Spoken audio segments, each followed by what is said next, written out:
Um, do you still have your grandfather's guitar? The guitar you learned to play guitar on? Yeah, I still have it. Yeah? Yeah. And it's still good?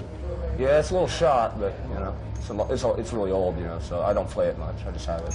And do you have a special bond with it?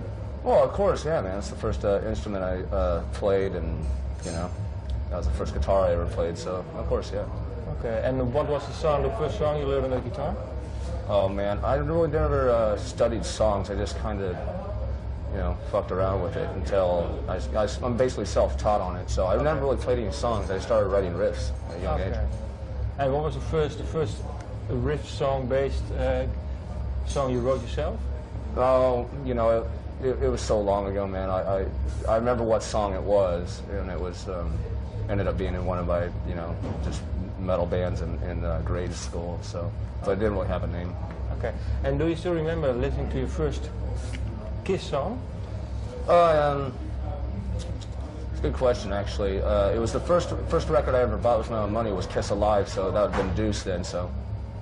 Okay. And then what struck you about it?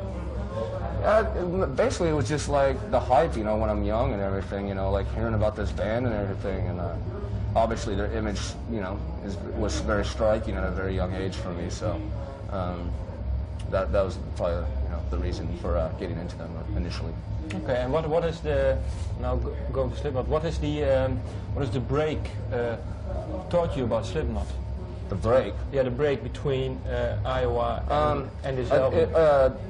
I think what it taught us mostly is how important our band actually is to the music scene and the kids, you know, that support us. So we've never had as much fun as we actually, and enjoying the band as much as we are right now. We all, you know, I think we just have better communication skills with each other now and know how to give each other space. So that's what I would say the biggest thing that the break had taught us. So. Okay, and for you personally, has your attitude changed? In what way has it changed for you, the attitude towards the band? No, not really have changed at all. I mean, okay. Reason being, I mean, I'm still living in Des Moines, Iowa. I haven't gone the LA or New York route. I still am pretty humble and pretty excited just to be able to play music, you know, and have so many people support what we do. So we're very fortunate in that way. And I think that, you know, we were a very needed band to be able to, you know, play all over the world for thousands and thousands of kids. So there'll definitely be more records, and it's just great to have that opportunity to play music for a living. Okay, and then what has Rick Rubin taught you about recording and making songs? Because I heard he played a big role. Or? Yeah, for sure. Rick was cool. We just wanted a different type of guy to come in and have his like perspective on our music. And I think what Rick taught us mostly is the communication factor. He really didn't change our music too much. He just really wanted us. He knew how talented everyone was in the band and knew that we had more in us than just heavy all the way through. So this album is kind of like a movie. It has a start and a conclusion and a bunch of hills in between. So he was really helpful in that way. Can you name me one song where his influence is heard the most, maybe? I'd say Prelude, maybe the very first song that opens the record, because I mean it's not a heavy track. It just kind of leads you into the battle of what the record turns out to be.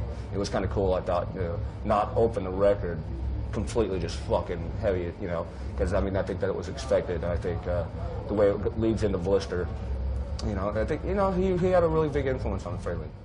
How does a Slipknot song normally come about? Is there one way? There's no formula to how we write songs. Maybe a guy has a whole song and it's good enough to where we hardly fuck with it. Just everyone puts their stamp on it. Other times it's all of us in a room jamming together. There's no format of how we write the music at all. And was it already written? I mean, was it the same with the first album and the second album? Yeah, it's all. Yeah, it's all of them. Yeah. And for you personally, how do you write songs? Is there? I have a weird secret of how I write songs, but I mean I don't really want to say it. I never sit down saying, oh, I'm going to write a song. It doesn't work for me like that at all. It has to be like an emotion, a feeling, or something that, you know, has happened to me, or you know, it's just my moods is how I end up writing songs. But is there one mood, or is it? No, it's a bunch of different types. And do you start on guitar or maybe with I a always song? start on guitar, never start on drums. And do you also maybe sometimes start with a line, with a song line, or with a singing line? With a singing line? No. Every once in a while, I might have a good lyric or something. I bounce it off a Corey, and sometimes we use it. I always start on guitar, though. I never start with lyrics usually. And how are the lyrics written for the Slipknot songs? Usually, it's always done after the music's done, you know. And Corey because Corey will have a vision of where the song, how the song makes him feel, and he'll adapt that to his emotions and how he's feeling. So sometimes he'll have a bunch of lyrics written and they'll fit with our music, or sometimes he just usually writes them after the song's already done. But do you talk about it with him? Not really, man. He usually is his own monster. He knows how to. You know, I'm a big fan of his lyric writing, man. He usually takes care of it and brings it to us, and we all, you know, come through it. And usually, most of the time, you know, he's really spot on. And for you, do you have songs, lyric-wise, that you can relate more to than others, or? No, each song brings a certain emotion out, so I have a kinship with all of them. Okay. Now, could be that you have some kind of special song, or maybe. No. Okay. And are there already some new songs written for the album? There's parts, and there's full songs that we never really finished that we'll be working on, obviously, for the next record. But most of the stuff is usually written, you know, closer to when we make the record.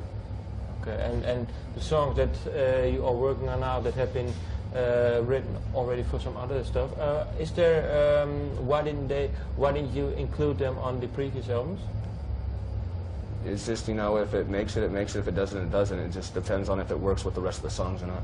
Okay. And do you already have some plans for the new album? I mean, well, not really. Right now we're just finishing this record cycle, and then we're going to take a little break. Slipknot needs to go away for a little while. But I think all the fans are going to be happy to know that we are definitely making another record. This isn't the end.